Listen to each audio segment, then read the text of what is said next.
নমস্কার বন্ধুরা, জ্যোতি চ্যানেলে তোমাদের স্বাগত। আজকে আমি বানাবো কাঁচা টমেটো দিয়ে চিকেনের রেসিপি। তো প্রথম থেকে শেষ অবধি দেখতে থাকুন। ভালো লাগলে অবশ্যই একটা লাইক, শেয়ার এবং কমেন্ট করে জানাবেন যে কেমন হয়েছে। তো প্রথমে নিয়েছি আমি কাঁচা টমেটোটা কেটে আগে রেডি করে রেখেছি। তারপরে এদিকে দেখুন, আমি ডাইরেক্টলি দেখাচ্ছি, গরম তেল করে রেখেছি। ওই গরম তেলের মধ্যে দিয়ে দিলাম দুটো তেজপাতা আর একদম মিহি করা কুচনো পেঁয়াজ। আমি বড় সাইজে দুটো পেঁয়াজ ইউজ করেছি। তারপর পেঁয়াজটা ভেজে নেব। পেঁয়াজের কালারটা যেই চেঞ্জ হয়ে আসবে তারপর আমি এই চিকেনগুলো দিচ্ছি। মোটামুটি আমি 500 গ্রাম মতো চিকেন ইউজ করছি এখানে। চিকেনগুলো দিয়ে আমি 2 থেকে 3 মিনিটের মতো চিকেনটা ভাজবো।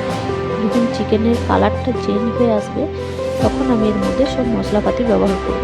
তো এখন ভালো করে আমি চিকেনটা ভেজে নেব, কাঁচা গন্ধটা যেন চলে যায়। তো দেখুন, ভাজতে ভাজতে এর কালার চেঞ্জ হয়ে এসছে। এবার আমি দিয়ে দিচ্ছি 3 চামচ মতো আদা রসুন আর কাঁচা লঙ্কা আমি একসঙ্গে বেটে রেখেছি, ওইটা দিয়ে দিলাম। তারপর দিয়ে দিলাম 1 চামচ মতো জিরে বাটা আর দিয়ে দিচ্ছি হলুদ গুঁড়ো 1.5 চামচের মতো আর স্বাদ মতো নুন। তারপর এটা আমি ভালো করে কষিয়ে নেব।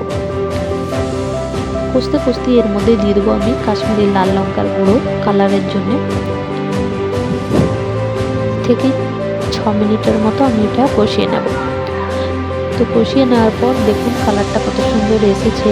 আমি এবার এর মধ্যে দিয়ে দিচ্ছি কাঁচা টমেটোটা দেওয়ার পর আমি এটা আরও 2 মিনিট কষে নেব।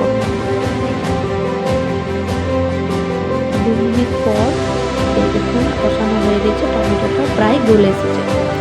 এখানে আমি কাঁচা আলু ভেজে রেখেছিলাম, ওটা দিচ্ছি। বাচ্চাদের জন্য আপনারা চাইলে নাও দিতে পারেন।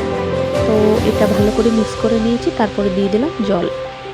এটা একটু জলটা কমে এলে আর আলুটা সেদ্ধ হয়ে গেলে বাস আমার হয়ে যাবে। তো এই দেখুন কিছুক্ষণ পর এটা হয়ে গেছে, আলু সেদ্ধ হয়ে গেছে। এবার এটা বন্ধ করে আপনাদের প্লেটের মধ্যে নিয়ে দেখাচ্ছি কেমন হয়েছে। তো বন্ধুরা, ভালো লাগলে অবশ্যই একটা লাইক, শেয়ার এবং কমেন্ট করে জানাবেন যে কেমন হয়েছে। তো আজকের মতো ভিডিওটা এখানেই বন্ধ করছি। সবাই ভালো থেকো, সুস্থ থেকো এবং আমার নতুন নতুন ভিডিও দেখতে থেকো। টাটা।